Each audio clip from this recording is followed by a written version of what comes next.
하늘에 계시는 주여, 내가 눈을 들어 주께 향하나이다. 상전의 손을 바라보는 종들의 눈같이, 여주인의 손을 바라보는 여종의 눈같이 우리의 눈이 여호와 우리 하나님을 바라보며 우리에게 은혜 베풀어 주시기를 기다리나이다.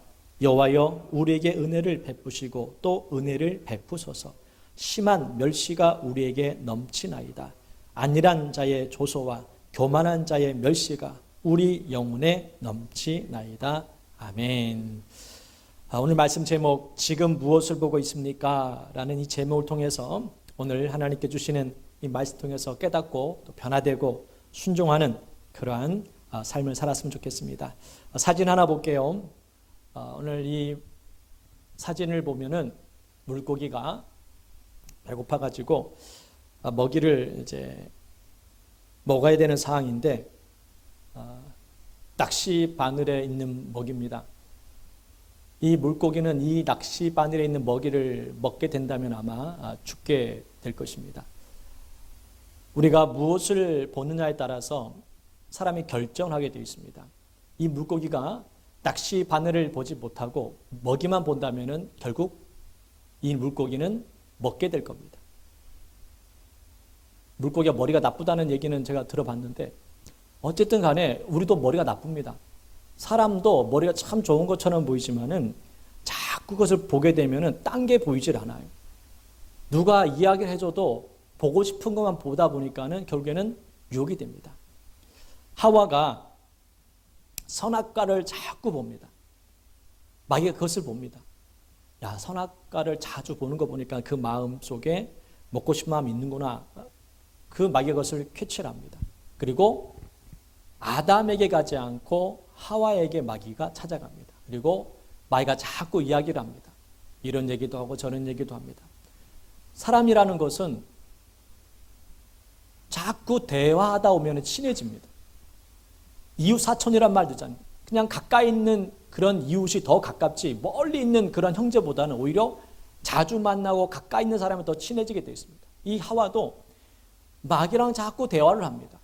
마귀가 이야기합니다. 저거는 이런 거야. 저걸 먹으면 너는 하나님처럼 되고. 이런 자꾸 얘기를 하다 보니까는 어느 순간에 선악과를 보면서 탐욕이 생기게 되고 결국 먹게 되었던 것을 보게 됩니다. 자유의지라는 것이 어떤 사람에게는 축복이 될 수 있지만 어떤 사람에게는 저주가 될 수 있습니다. 하나님께서는 인간에게 자유의를 줬습니다. 하나님 형상 가운데에 우리가 한 가지의 그런 성품입니다. 우리는 선택할 수 있는 사항입니다. 선악과를 먹을 수도 있고 먹지 않을 수 있는 사항이에요. 그런 자유의지를 주셨기 때문에 이것이 잘 사용하게 되면 우리에게 축복이 되지만 잘못 사용하게 되면 고통이 찾아온다는 겁니다. 하와는 그렇게 자유의지를 잘못 사용함으로 말미암아 절망적인 인생을 살게 되는 모습을 보게 됩니다. 우리도 하나님의 말씀을 듣지 않고 하나님을 의지하지 않으면 이런 선택을 하게 된다는 겁니다. 왜냐? 우리가 늘 듣는 이야기는 하나님 말씀이 아니에요. 우리가 늘 보는 것은 하나님을 바라보지 않습니다. 늘 우리는 직장 생활하면서 또 가정에서 사회생활하면서 늘 듣는 이야기는 세상에 있는 이야기를 듣게 되고 세상에 있는 것들을 보게 됩니다. 마치 하와가 선악과를 계속 봄으로 말미암아 유혹이 되듯이 우리도 하나님의 말씀을 늘 보지 못해요. 하나님께 늘 기도하지 못합니다. 그러니까 더 많이 듣고 많이 보는 곳에 끌려가게 돼 있는 거예요. 오늘 우리가 봐야 되는 것이 있습니다. 2절 말씀에 또 기록되어 있듯이, 자, 2절 말씀에 종은 상전의 손을 바라봐야 된다라고 말씀합니다. 2절 말씀, 상전의 손을 바라보는 종들의 눈같이 여주인의 손을 바라보는 여종의 눈같이 우리의 눈이 여호와 우리 하나님을 바라보며, 우리가 하나님 바라봐야 잘못된 선택을 하지 않습니다. 오늘 말씀 제목, 지금 무엇을 보고 있습니까? 라는 이 제목처럼 우리는 세상에 살아가면서 많은 것을 보게 될 텐데 주님을 봐야지 유혹되지 않습니다. 마귀는 우리에게 미끼를 던집니다. 먹이가 아닙니다. 미끼예요. 미끼는 먹는 순간 죽는 겁니다. 성도가 하지 말아야 될 것이 있습니다. 그것이 뭐냐면은 하나님과 멀어지도록 만드는 모든 것들은 우리가 하지 말아야 됩니다. 나에게 큰 유혹이 된다 할지라도 그것이 하나님과 멀어지게 만든 것이라면 우리는 선택하면 안 됩니다. 차라리 고통을 당하는 게 훨씬 낫습니다. 차라리 어려움을 당하는 것이 훨씬 낫다라는 거예요. 당장의 유익 때문에, 당장 이익 때문에 우리가 그것을 먹는 순간 저 미끼에게 낚시 바늘에 걸려서 끌려서 고통을 당하듯이 우리가 그렇게 될 수 있다는 겁니다. 마귀는 절대로 왜 좋은 걸 주지 않습니다. 마귀는 강도의 도둑입니다. 마귀는 악한 마귀입니다. 좋은 마귀는 없습니다, 여러분. 착한 귀신은 없어요. 그들은 도둑질하고 죽이고 멸망시키는 것뿐입니다. 요한복음 10장 10절 말씀에 보면은요, 도둑이 오는 것은 도둑질하고 죽이고 멸망시키려는 것뿐이요, 내가 온 것은 양으로 생명을 얻게 하고 더 풍성히 얻게 하려는 것이다. 마귀는 좋은 것을 주는 것처럼 보이지만은 결국에는 우리를 죽이는 일을 합니다. 하나님 우리에게 고난을 주시는 것처럼 보이지만은 우리에게 생명을 주신다라는 거예요. 오늘 무엇을 보는지, 그리고 오늘 말씀을 통해서 내가 무엇을 봐야 될지를 잘 깨달았으면 좋겠어요. 첫 번째는요, 오늘 말씀 통해서 우리가 배워야 될 부분은 하나님께 나의 인생을 맡기자라는 겁니다. 하나님께 나의 인생을 맡길 때에 우리는 승리합니다. 시편 37편 5절 6절 말씀 한번 같이 읽어볼게요. 내 길을 여호와께 맡기라. 그를 의지하면 그가 이루시고 내 의를 빛같이 나타내시며 내 공의를 정오의 빛같이 하시리로다. 내 길을 여호와께 맡기라는 겁니다. 맡기는 게 중요한 거예요. 맡기지 않으면은 주님께서 그 일들을 이루어가지 않습니다. 운전면허를 딴 사람이 오늘부터 내가 운전하겠다 그러면 우리는 운전대를 맡길 수가 없습니다. 왜냐하면 아직까지 미숙하기 때문에 그래요. 우리 아이들이 요즘 자주 이제 이야기합니다. 운전 내가 하고 싶다고. 첫째, 둘째가 다 그래요. 운전면허 딴 지 얼마 되지도 않고 미숙한데도 불구하고 자꾸 자기한테 맡기라는 거예요. 맡길 수가 없죠. 왜? 아직까지 미숙하기 때문에 그렇습니다. 우리의 인생도 마찬가지입니다. 우리의 인생을 운전해 나갈 때 어떤 길을 가야 옳은 길인지, 어떤 길을 가야 우리가 사고 나지 않는 길인지는 몰라요. 그래서 하나님께 맡겨야 된다는 겁니다. 내 운전대를, 내 인생의 운전대를 내가 운전하게 되면 반드시 사고가 납니다. 그러나 하나님께 맡기면은 목적지까지 안전하게 갈 수 있습니다. 여러분이 어느 지역에 이제 찾아갑니다. 그럼 우리는 그 지역을 모르기 때문에 무엇을 키우고 갑니까? 내비게이션을 키우고 갑니다. 왜냐하면 내가 그 길을 몰라요. 어느 지역 대충 어딘지는 알지만은 정확한 장소를 모르기 때문에 주소를 가르쳐 줘도 어딘지를 몰라요. 그러나 내비는 찍으면은 그래도 정확한 주소를 찍으면은 목적지까지 정확하게 알려줍니다. 물론 더 빠른 길이 있을 수도 있어요. 그렇지만은 목적지까지 도착하는 데는 내비게이션이 켜고 가야 됩니다. 가끔씩 내비게이션은 빠른 길이 아니라 둘러가는 길로 가르쳐 줄 때가 있어요. 가끔씩 보면 내가 아는 길이 분명히 이 길로 가면 더 빠른데 이 내비게이션은 한참 둘러서 가르쳐 줄 때가 가끔씩 있어요. 그렇지만 어쨌든 간에 목적지까지는 분명히 알려준다는 겁니다. 바로 우리가 하나님께 우리의 인생을 맡게 되는 이유가 바로 그렇습니다. 좀 더딜 것처럼 보여요. 이렇게 하면 더 빨리 갈 것 같은데라고 하지만은 그러나 하나님의 목적은 우리가 목적지까지 정확하게 하기를 원하신다는 겁니다. 그래서 이스라엘 백성들이 애굽에서 나올 때에 빠른 길로 인도한 것이 아니라 약간 둘러서 주님께서 인도해 주셨다는 겁니다. 어떤 사람이 이렇게 얘기했는지 모릅니다. 이 빠른 길 나도 왜 둘러가서 마냐고. 이렇게 얘기한 사람 분명히 있었을 거라 생각해요. 직진해서 가야지. 왜 둘러서 가냐고. 그러나 하나님은 다 뜻이 있었던 겁니다. 여러분 인생 가운데에 하나님께 인생을 맡기고 우리가 살아갈 때에 때론 둘러가는 것처럼 보이지만은 그 길이 우리가 잘 갈 수 있는 길이었던 겁니다. 찬양 가사에 보면은 내일은 난 몰라요라는 찬양이 있습니다. 내일은 모르기 때문에 그냥 하루하루 살아간다는 거. 어떻게 보면 자포자기하는 그러한 가사가 아니라 내일은 모르기 때문에 하나님께 맡긴다는 겁니다. 내가 내일 어떤 일이 벌어질지. 그 삶이 때로는 불행할 수도 있고 어쩌면 잘 될 수 있겠지만 그러나 내 뜻대로 되는 게 아니에요. 하나님과 함께하는 삶을 살아갈 때에 우리의 인생은 승리하게 되는 줄 믿습니다. 어디로 가야 할지 아시는 하나님께 맡기라는 겁니다. 베드로전서 5장 7절에 보시면요. 너희 염려를 다 주께 맡기라. 이는 그가 너희를 돌보심이라. 너희를 돌봐주신대요. 하나님께 맡겨야 하나님 돌봐주십니다. 내가 하겠다 그러면은 주님께 가끔 내버려 둘 때가 있습니다. 그래, 네 마음대로 해보라고. 그래서 온갖 고생과 고통을 겪은 후에 그때 두 손 들고 주님 앞에 나오는 경우가 있습니다. 다윗이 자신의 인생 하나님 앞에 드릴 때가 있었습니다. 내 인생 주님 앞에 드리겠습니다. 그리고 그가 기름 부음 받고 나서 그의 삶은 편안하지 못했습니다. 사울왕에게 쫓김을 당하게 되었고 때로는 정말 아들에게 어려움을 당하기도 하고 죽임을 당하기도 하고 이런 많은 시간과 고통을 보낼 때마다 다윗이 늘 하나님 앞에 나와서 기도했습니다. 그리고 여러분 다윗이 주님께 모든 걸 맡겼을 때에 그가 어떤 고백을 했는지 한번 시편 23편 1절 3절 말씀 같이 한번 읽어볼게요. 시작. 여호와는 나의 목자시니 내게 부족함이 없으리로다. 그가 나를 푸른 풀밭에 누이시며 쉴만한 물가로 인도하시는도다. 내 영혼을 소생시키시고 자기 이름을 위하여 의의 길로 인도하시는도다. 여호와는 나의 목자시니 즉 내 인생은 이제 하나님께 맡겼다는 겁니다. 나의 목자는 이제 주님이시다. 그렇게 내 인생을 주님께 맡겼더니 부족함이 없었다라고 말씀하시고 또 그가 주님께서 나를 푸른 풀밭에 눕게 하셨고 쉴만한 물가로 인도해 주셨다라는 겁니다. 이것이 맡기는 인생입니다. 맡기는 인생은 편합니다, 여러분.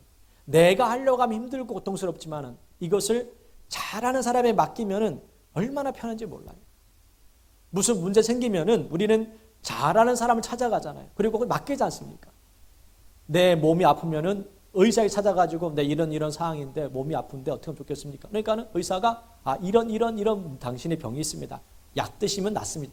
이렇게 맡기는 겁니다. 우리는 고민할 필요가 없어요. 법적인 문제 생기면 변호를 찾아가지고 이런 법적인 문제가 있는데 해결해 주시죠. 걱정하지 마. 제가 잘합니다. 법적인 문제도 변호사가 다 해결해 주는 거예요.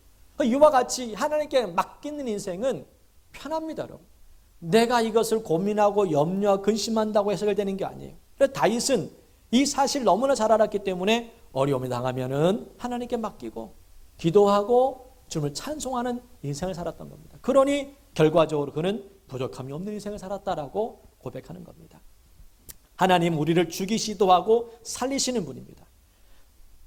죽음이 여러분 두렵지요. 그러나 죽음보다 더 두려운 게 있습니다. 바로 하나님이십니다. 하나님은 그 어떠한 것보다 두려워해야 될 존재입니다. 사무엘상 2장 6절 말씀에 우리 한번 같이 읽어볼게요. 여호와는 죽이기도 하시고 살리기도 하시며 스올에 내리기도 하시고 거기에서 올리기도 하시는도다. 스올이란 뜻 아시죠? 스올은 무덤, 죽음, 지옥이라는 그러한 여러 가지 뜻이 있습니다. 하나님 우리를 죽이시기도 하고 살리기도 합니다. 지옥으로 보내기도 하고 다시 거기서 건져 올릴 수도 있는 분이십니다.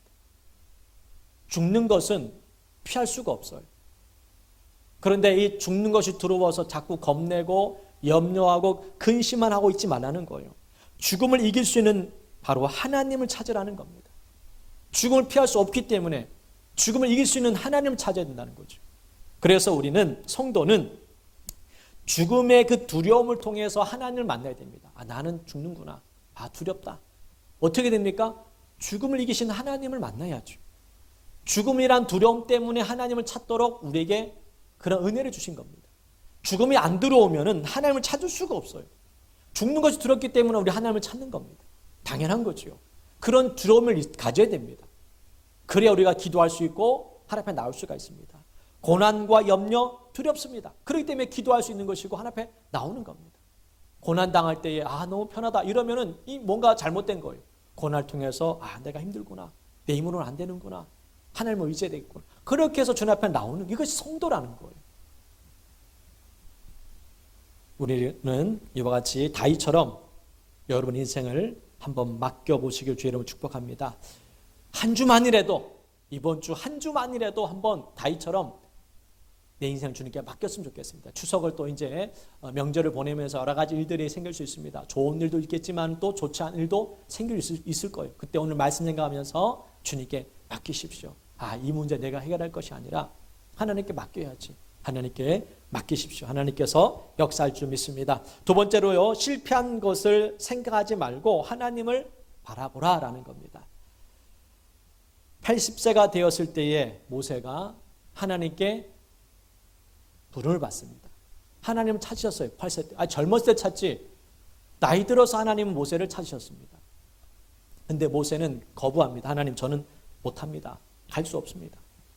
그런 이유를 댄 모세가 왜 그렇게 못 간다고 그렇게 말을 했을까요? 왜 그런 이유를 댔을까? 모세는 애굽에서 실패했습니다. 온갖 참혹한 수모를 당했습니다. 그 이유를 잠깐 설명하면 모세는 애굽의 공주의 입양이 되었지 않습니까? 그래서 왕궁에서 성장을 했습니다. 그런데 본인이 유대인이라는 것을 깨닫게 되었고 유대인들이 노예로 고통당하는 것을 깨닫고 내가 저 백성들을 구원해야 되는구나. 그래서 모세가 유대인들이 고통당하는 모습을 보면서 애굽 사람을 쳐 죽였습니다. 근데 그 사실이 발각이 되었고 결국에는 모세가 도망치는 일이 벌어집니다. 출애굽기 2장 15절에 보면 세 번역입니다.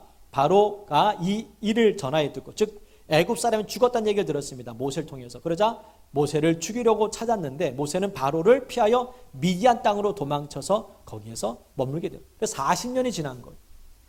모세는 공주의 아들로서의 40년을 살면서 자기 모든 것을 누려왔습니다. 그런데 그 사건으로 인하여서 이제는 목자처럼 이제 목자가 되어서 그런 삶을 살합니다. 애굽은 다시 가고 싶지 않은 곳입니다. 왜냐하면 거기는 실패한 곳이었기 때문에. 그것은 내가 수모를 겪은 곳이었기 때문에 가고 싶은 마음도 없었고 가기도 싫었습니다. 그런데 하나님께서는 모세를 통해서 다시 그곳에 가라고 말씀합니다. 그때 모세가 한 말이 뭡니까? 나는 못 갑니다. 나는 능력도 없습니다. 차라리 아론, 나의 형인 아론에게 명령하십시오. 그는 말도 잘하고 능력이 있습니다. 이런 얘기를 하는 거예요. 그런데 하나님은 능력이 있는 아론을 사용하지 않고 실패했던 모세를 사용하셨다라는 겁니다. 우리도 인생에 실패가 있을 수 있습니다. 그때 우리는 절망할 필요가 없는 이유는 하나님은 실패한 인생 가운데 우리를 묵혀두는 것이 아니라 다시 우리를 세워주신다라는 겁니다. 베드로가 예수님을 부인했습니다. 얼마나 부끄러웠겠습니까? 그래도 첫 번째 제자라고 그렇게 당당하게 앞에 나섰는데 예수님께서 잡히시는 것을 보고 자기도 3번씩이나 부인하고 마지막은 예수님까지 저주까지 했던 그런 정말 악한 사람이 베드로였던 겁니다.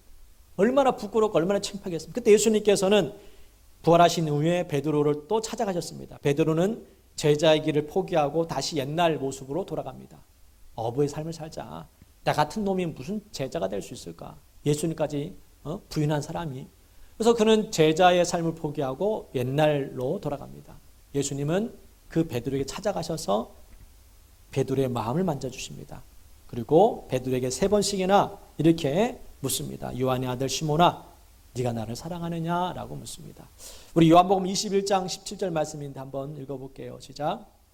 예수님은 3번째로 베드로에게 요한의 아들 시몬아, 네가 나를 사랑하느냐? 하고 물으셨다. 베드로는 예수님이 3번이나 물으심으로 슬픈 표정을 지으면서 주님은 모든 것을 아십니다. 내가 주님을 사랑하는 것을 주님이 아십니다. 3번씩이나 한 번 물었을 때도 마음이 정말 찔려서 답답하고 힘들 텐데 베드로는 3번씩이나 이 질문을 받게 되었을 때 오늘 이 17절 말씀에 있는 것처럼 슬픈 표정을 지었다라고 말씀. 마음이 괴로운 거예요. 3번씩이나 예수를 부인했는데 3번씩이나 예수님 나를 또 사랑하느냐 묻습니다. 베드로는 예수님을 사랑하는 마음은 분명히 있었습니다. 그렇지만 그 사랑하는 마음은 너무 적었던 거예요. 그 사랑의 힘이 너무 약했던 겁니다. 왜냐하면 베드로는 사람들이 더 무서웠기 때문에 그것을 이기지 못했던 겁니다. 우리가 하나님을 사랑하는 마음은 다 있어요. 여러분도 하나님을 사랑하는 마음들은 다 가지고 있어요. 근데 그 사랑이 너무 작을 때가 있습니다. 이 사랑의 힘으로 이 모든 세상을 이겨내야 되는데 이 사랑의 힘이 너무나 연약하다 보니까는 다른 사람에 의해서, 세상의 그런 힘에 의해서, 또 다른 것들 때문에 자꾸 우리가 일어서지 못하고 또 무너지고 또 무너질 때가 있습니다. 베드로와 같이. 오늘 그 베드로를 찾아가셔가지고 주님께서는 사랑의 힘을 더 키워주시는 모습 봅니다. 그리고 베드로는 이제 결단을 하고 주님 앞에 목숨을 내어놓고 하나님 따르는, 예수님을 따르는 모습을 보게 됩니다. 예수님이 찾아오기 전에는 그 사랑 힘이 연약해서 늘 쓰러지고 넘어졌던 사람이었는데 다시 예수님께 오셔가지고 그 사랑의 힘을 키워주셨습니다. 오늘 여러분이 그런 은혜가 임하기를 주님으로 축복합니다. 우리 너무나 작아요. 작은 일 때문에 낙심이 되고 무너집니다. 그런 하나님은 우리에게 오셔가지고 다시 일으켜 세울 수 있는 힘을 주신다는 겁니다. 모세를 세워주셨고 베드로를 세워주셨듯이 하나님은 우리를 세워주십니다. 하나님은 능력이 있는 사람을 쓰지 않습니다. 능력만 있는 사람은 주님께 기뻐하지 않아요. 하나님이 원하시는 것은 겸손한 마음입니다. 그리고 모세를 왜 주님께 택하셨느냐? 아론이 더 뛰어난 능력을 가졌는데, 근데 주님께서 이렇게 말씀하셨습니다. 모세를 세운 이유를 이렇게 말씀합니다. 민수기 12장과 3절 7절 말씀 우리 한번 같이 읽어볼게요. 이 사람 모세는 온유함이 지면의 모든 사람보다 더 하더라. 내 종 모세와는 그렇지 아니하니 그는 내 온 집에 충성함이라. 모세는요 온유한 사람이었습니다. 그리고 충성하는 사람이었다는 겁니다. 믿음의 사람이었던 거예요. 믿음으로 충성했던 모세를 주님께서는 사용하셨던 것을 보게 됩니다. 하나님은 겸손하게 이렇게 순종하는 사람을 주님께서는 사용하십니다. 오늘 우리는 이 예배를 통하여서 겸손해졌으면 좋겠습니다. 우리의 마음속에는 교만한 마음이 항상 자리 잡고 있습니다. 정욕이 있습니다. 이런 마음들을 오늘 말씀을 통해서, 찬양을 통해서, 기도를 통해서 우리는 깨뜨려야 됩니다. 베드로전서 5장 말씀과 야고보서 4장 6절 말씀을 같이 읽어볼게요. 서로 겸손으로 허리를 동이라.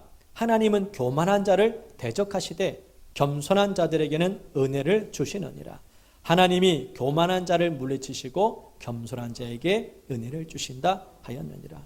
하나님은 겸손한 자에게 은혜를 주십니다. 교만한 자를 대적하신대. 교만한 사람은 잘 돼도 망하게 될 겁니다. 왜? 하나님이 대적하시기 때문에. 베드로와 야고보가 하나님을 따르고 그렇게 열심으로 주님의 은혜를 체험했던 사람들이었습니다. 그때 주님께서 주신 말 바로 겸손한 자를 사용하시는구나 라는 것을 그들은 깨닫게 되었던 것을 보게 됩니다. 마지막 세 번째로는요, 사람 보지 말고 하나님의 뜻을 봐야 됩니다. 다윗이 나이가 많아졌습니다. 그러자 자녀들은 서로 왕이 되려고 합니다. 그러는 가운데에 열왕기 상이 시작되면서 아도니아가 반란을 일으킵니다. 내가 왕이 되겠다. 그때 아도니아가 왕이 될 수 있도록 도왔던 사람이 누구냐면 바로 군대 장관이었던 요압과 제사장 아비아달이었습니다. 근데 다윗은 아직 허락하지 않았어요. 자기 스스로 왕이 된 겁니다. 그리고 군대 장관만 얻으면 얼마나 대단한 힘입니까? 당시 군대 장관이면은 전쟁을 늘 하는 시대였기 때문에 굉장히 큰 힘이 됩니다. 이미 다윗은 나이가 들어서 언제 죽을지 모르는 그런 상황이었기 때문에 아도니아가 당연히 왕이 될 거라고 요압은 생각했던 겁니다. 열왕기상 1장 7절 쉬운 성경입니다. 한번 읽어볼게요. 아도니아는 스루의 아들 요압과 제사장 아비아달과 의논했습니다. 그들은 아도니아를 도왔습니다. 요압이 봤을 때에 또 아비아달이 봤을 때에 아도니아가 다음에 왕이 될 거라고 그들은 생각했습니다. 그리고 아도니아를 돕습니다. 근데 다윗은 생각지 않았던 거예요. 이게 문제라는 겁니다. 다윗의 마음을 헤아렸어야 되는데 요압은 욕심 먼저 이끌렸습니다. 아도니아가 당연히 왕이 될 거라는 생각을 했던 겁니다. 그렇게 여태까지 다윗을 도와주었던 요압, 그러나 나이가 들면서 이제 다윗이 힘이 없어진다고 생각했더니 힘 있는 사람에 붙는 겁니다. 아도니아가 다음에 왕이 될 거라는 그런 생각 가운데에 욕심을 품게 되었고 결국에는 그는 실패한 인생이 됩니다. 왜 실패했냐면은 다윗이 아도니아를 왕으로 세운 것이 아니라 솔로몬을 왕으로 세웠기 때문에 그렇습니다. 우리가 하나님을 바라보지 못하면 이런 일이 벌어집니다. 요압처럼 사람만 보면 안 됩니다. 환경만 보면 안 돼요. 우리는 예수 그리스도를 바라봐야 되고 주님을 의지하면서 살아가야 됩니다. 다윗은 하나님의 마음을 헤아릴 줄 아는 사람이었습니다. 그러니까 일만 잘한다고 되는 게 아니에요, 여러분. 능력만 있어도 안 됩니다. 일 잘하는 건 누구나 할 수 있어요. 그러나 하나님은 일 잘하는 사람을 선택하는 것이 아니라 온유하고 겸손한 사람을 선택합니다. 하나님께 다윗을 선택한 이유를 보게 되면요, 시편 27편에 보시게 되면 이 다윗의 마음을, 평소 때의 마음을 알 수가 있습니다. 한번 읽어보겠습니다. 시작. 주님, 나에게 단 하나의 소원이 있습니다. 나는 오직 그 하나만 구하겠습니다. 그것은 한평생 주님의 집에 살면서 주님의 자비로우신 모습을 보는 것과 성전에서 주님과 의논하면서 살아가는 겁니다. 다윗의 소원이 있었습니다.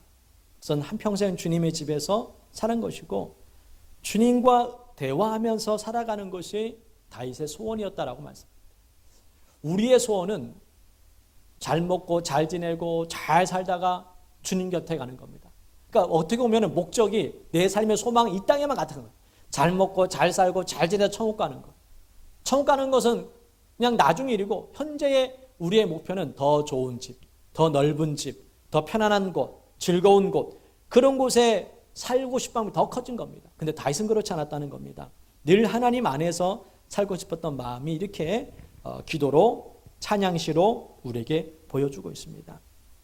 믿음이 없으면 이런 고백을 할 수 없다라는 겁니다. 믿음이 없으면, 믿음이 있다고 말하면서 우리가 여전히 세상의 것만 바라본다면 그것은 잘못된 믿음입니다. 히브리서 12장 6절에 보시면요, 믿음이 없이는 하나님을 기쁘시게 하지 못하나니 하나님께 나아가는 자는 반드시 그가 계신 것과 또한 그가 자기를 찾는 자들의 상 주시는 이심을 믿어야 된다라고 우리에게 말씀합니다. 한번 따라하겠습니다. 환경이 바뀌기를 기다리지 말고 믿음을 향해 나아가야 한다. 우리는 이 중요한 말씀입니다.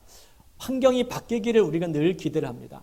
그러나 환경이 바뀌기 전에 우리가 믿음으로 주님의 걸어가신 그 길을 따라가야 됩니다. 룻기에 나오는 이야기가 있습니다. 나오미 가정이 나오는데 이 나오미는 남편과 두 아들이 있었습니다. 그런데 베들레헴, 이스라엘 땅 베들레헴에 큰 흉년이 들어와가지고 먹고 살기가 너무 힘든 겁니다.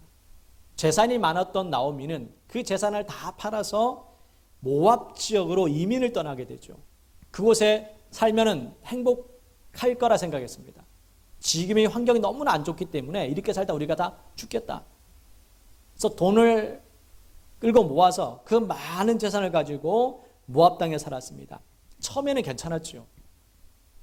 이스라엘이 흉년했지만 모압 땅 그래도 흉년이 아닌 그런 생활하는데 부정이 없게 살았기 때문에. 그런데 시간이 흐르면서 남편이 죽었습니다. 그리고 아들까지 결혼시켰지만은 아들도 얼마 있어 죽었어요. 여자 3명만 남았습니다. 당시 때는 여자가 일을 할 수가 없어요. 늘 가난과 고통을 겪는 삶을 살합니다. 돈이라도 있으면 그나마 괜찮은데 돈도 다 떨어졌습니다. 살 수 있는 소망이 없자 나오미는 다시 이제 고향으로 돌아가려고 합니다. 어차피 이렇게 살다 죽을 바에 차라리 고향에 돌아서 죽자. 여기는 이방 땅이기 때문에 그래도 내가 하나님이 믿는 그 지역으로 가야지 라고 해서 두 며느리를 모아놓고 네 갈 길 가라. 다시 친정으로 돌아가서 결혼하라 라고 했을 때 오르바는 좋아서 자기 친정으로 돌아갔습니다. 근데 룻은 어머니를 따르게 되죠. 룻은 편안한 삶을 선택한 것이 아니라 믿음을 선택한 겁니다. 룻기 1장 16절 말씀 보시면요, 같이 읽어볼게요. 어머니의 백성이 나의 백성이 되고 어머니 하나님이 나의 하나님이 되시리니. 룻은 편안한 쪽을 선택하지 않고 믿음의 길을 선택합니다. 믿음의 길을 선택했을 때 하나님께 어떻게 역사합니까? 처음부터 믿음의 길을 선택하자 갑자기 형통하지 않았어요. 이스라엘 땅에 와서 온갖 고생을 다 합니다. 남이 떨어뜨려 놓은 이삭들을 줍고 그래서 그것을 가지고 어머니와 같이 살아갑니다. 늘 삶이 힘들어요. 불행한 사람처럼 보이지만 룻은 불행하지 않았습니다. 왜? 하나님을 생각했기 때문에. 룻은 이스라엘 땅에 와서 온갖 고생을 다 합니다. 그렇지만은 절망하지 않았습니다. 왜? 하나님이 함께하고 있다는 사실을 알았기 때문에. 믿음의 길을 선택했던 룻. 그래서 룻은 그 어려움도 잘 견뎌냅니다. 그래서 하나님께서는 그 믿음을 보시면서 역사를 일으킵니다. 보아스를 보내주시고 그 삶을 복되게 만듭니다. 그래서 그 삶이 가난했지만은 처음엔 가난한 가운데 왔지만은 보아스를 만나게 되어서 큰 축복을 받게 되었던 모습을, 그리고 나중에는 그 후손에 다윗이 태어나는 그런 축복까지도 누리게 됩니다. 이것이 바로 믿음의 길을 선택한 것이기 때문에 그렇습니다. 환경을 선택했다면 당연히 그는 모압 지역에 남았을 거예요. 친정으로 돌아가서 더 좋은 사람 만났을 겁니다. 그러나 롯은 믿음을 선택했기에 이런 축복을 누렸던 것을 보게 됩니다. 해밍웨이라는 이 작가를 아실 거예요. 사진 하나 보겠습니다. 노인과 바다로 유명한 사람이죠. 노벨상도 받았고 부와 명예를 얻은 사람이었습니다. 근데 그는 자살을 하게 됩니다.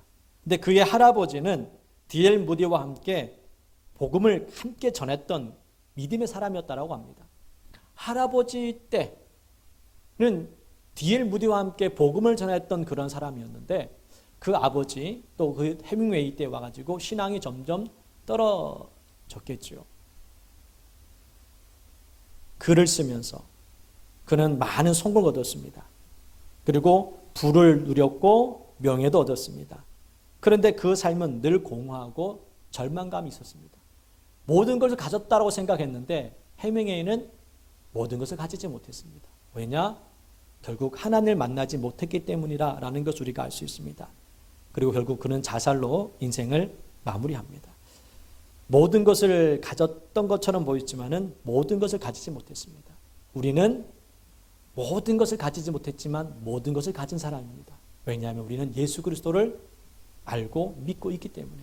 여러분은 생명을 얻은 사람입니다. 생명 얻었기에 우리의 삶은 복될 줄 믿습니다. 말씀을 결론 맺겠습니다. 내 인생 내가 여러분 조종하려고 하지 마십시오. 내 인생 내가 이렇게 살면 잘 될 거라고 생각하지 마십시오. 하나님께 맡기셔야 됩니다.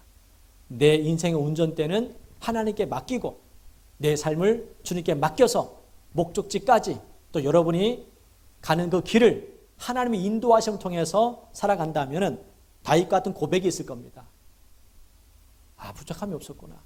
내가 이렇게 평생 살아오는데 힘들고 어려움도 있었지만 하나님께서 나의 목자가 되셨기 때문에 내가 부족함이 없는 인생을 살았구나라고 고백이 나올 겁니다. 그런 고백이 나올 수 있도록 오늘 이 시간 하나님 의지하고 하나님 바라봤으면 좋겠습니다. 말씀 정리해 볼 텐데 우리 123편 본 말씀 다시 들어옵니다. 123편 말씀 한번 우리 2절 말씀을 다시 한번 볼게요. 2절 말씀을 중요한 말씀입니다. 2절 말씀 읽습니다. 시작. 상전의 손을 바라보는 종들의 눈같이 여주인의 손을 바라보는 여종의 눈같이 우리의 눈이 여호와 우리 하나님을 바라보며 우리에게 은혜 베풀어 주시기를 기다리나이다. 아멘. 두 가지입니다. 하나는 주인의 손을 바라보는 겁니다. 그럼 그와 같이 하나님을 바라보라는 겁니다. 두 번째로는 기다려라. 은혜 베풀어 주시기를 기다려라. 바라보고 기다려서 여러분 인생이 복되게 될 줄 믿습니다. 우리 시간 찬양 드리는 후에 통성으로 간절히 말씀을 가며 기도하기 원합니다. 나의 등 뒤에서 나를 도우시는 주님. 이 찬양 가사처럼 우리 앞에는 고난과 아픔과 어려움이 있습니다. 그것만 바라보면 우리는 절망에 빠집니다. 그러나 내 뒤에 계시는 주님이 있습니다. 나의 등 뒤에서 나를 도와주시고 나를 밀어주시는 그 하나님이 있다는 사실을 깨닫고 주님 바라보십시오. 처음에 사진 기억하십니까? 우리가 바라봐야 될 것은 미끼를 바라보면 안 됩니다. 낚싯바늘을 바라봐야 됩니다. 낚싯바늘을 바라보면서 내가 저걸 먹으면 죽는구나. 이것을 깨달아야 됩니다. 우리가 사회생활하면서 생활할 때 저것은 나를 죽이는 거구나. 내 삶을 병들게 만드는 것이라는 것을 확실히 아셔야 됩니다. 좋은 것만 바라보면은 결국에는 우리는 그것을 물게 되어 있습니다. 그렇게 되지 않도록 주님 바라봤으면 좋겠습니다. 찬양 우리 1절만 부른 후에 통성으로 기도하겠습니다.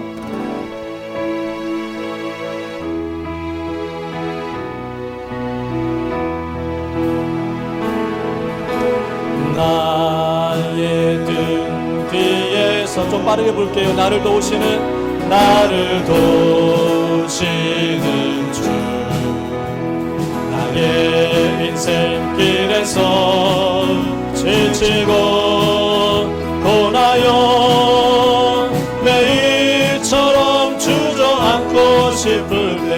나를 밀어주시네. 네. 일어나 내가 새 힘을 주리니, 내가 새 힘을 주리니. 아멘. 일어나 너 걸어라. 네, 다시 한번 부릅니다. 1절 다시 한번 부른 후에 기도합니다. 나의 등 뒤에서, 나의 등 뒤, 나를 도우시는 주님, 나를 도우시는, 나의 인생길에서, 나의 인생길에서 지치고 고나요 매일처럼 주저앉고 나를 밀어주시네. 나를 밀어주시네. 아멘. 일어나 걸어라. 내가 새 힘을 주리니. 일어나 걸어라. 일어나 너 걸어라. 내 너를 도. 우리 다 같이 우리 기도하겠습니다. 하나님 아버지, 우리 앞에는 어려움이 있고 고난이 있고 두려움이 있습니다. 그러나 이것으로는 우리의 삶의 절망적인 삶을 빠져들지 않도록 주님 바라보게 도와주시옵소서. 나를 도와주시고 나의 삶을 이끌어 가시는 오직 하나님 바라보면서 살아가기 원합니다. 오늘 이 시간 주님께서 크신 은혜와 긍휼을 베풀어 주시옵소서. 환경만 바라보다가 아버지 주저하지 않게 하여 주시고 믿음의 길을 걷게 하여 주시옵소서. 우리 앞에는 많은 분들이 있지만 그 분들 가운데에 주님을 통하여서 그 문들을 바라보게 도와주시고 좋은 것만 바라보고 쎄한 것만 바라보는 것이 아니라 믿음의 눈으로 바라볼 수 있도록 도와주시옵소서. 오늘 말씀처럼 주님, 우리가 주님을 바라보기 원합니다. 예수님의 그 은혜 안에서 우리가 늘 살아가기 원합니다. 주여 붙들어주시고 인도하여 주시옵소서. 실패를 당했지만은 모세가 실패했을지라도 주님께서 찾아오신 것처럼 베드로가 실패했지만은 주님께서 찾아오셔서 위로하여 주시고 힘을 주셨던 것처럼 우리의 삶의 때로는 주님 앞에 온전히 서지 못하는 부끄러운 일들이 많습니다. 그러나 주님께서 우리를 세워주시고 이끌어주시고 도와주시면 감사합니다. 더욱더 믿음 안에서의 삶을 살아갈 수 있도록 도와주시옵소서. 절망에 빠져 살지 않게 하여 주시옵소서. 주저앉아서 아버지 고통 가운데 살아가지 않도록 우리를 일으켜 세워주시고 믿음 안에서의 삶을 살아갈 수 있도록 주님 인도하여 주시옵소서. 감사합니다. 우리를 지켜주시옵소서. 우리를 지켜주시옵소서. 우리를 이끌어 주시옵소서. 주님만 바라봅니다. 주님만을 바라오며 의지합니다. 일어나 걸어라. 내가 새 힘을 주리니. 일어나 너 걸어라. 내 너를 도. 일어나 걸어라. 일어나 걸어라. 내가 새 힘을 주리니. 아멘. 일어나 너 걸어라. 내 너를 너 근심 걱정와도 어려운 일 당해도 너 근심 걱정와도 어려운 일 당해도 걱정 말아라. 걱정 말아라. 주 너를 지키니. 주 너를 지키니. 아멘. 위험한 일 당해도 슬픈 일이 와도 걱정 말아라. 걱정 말아라. 주 너를 지키니. 주 너를 지키니. 주님의 사랑 속에 거하라. 그의 평안 속에 유하라. 그분의 영원 속에 자유하라. 주 지키리. 주님의 사랑 속에 거하라. 그의 평안 속에 유하라. 그분의 영혼 속에 자유하라. 주 지키리. 하나님 아버지, 우리 앞에는 어렵고 힘든 일들이 찾아올 때가 있습니다. 그것만 바라볼 때마다 우리는 정말 힘들고 눈물이 나고 절망감이 찾아옵니다. 그러나 나의 등 뒤에서 나를 지켜주시고 우리를 버티도록 인도하신 주님 바라보게 도와주시옵소서. 많은 사람들 환경만 바라보고 낙심과 절망에 빠집니다.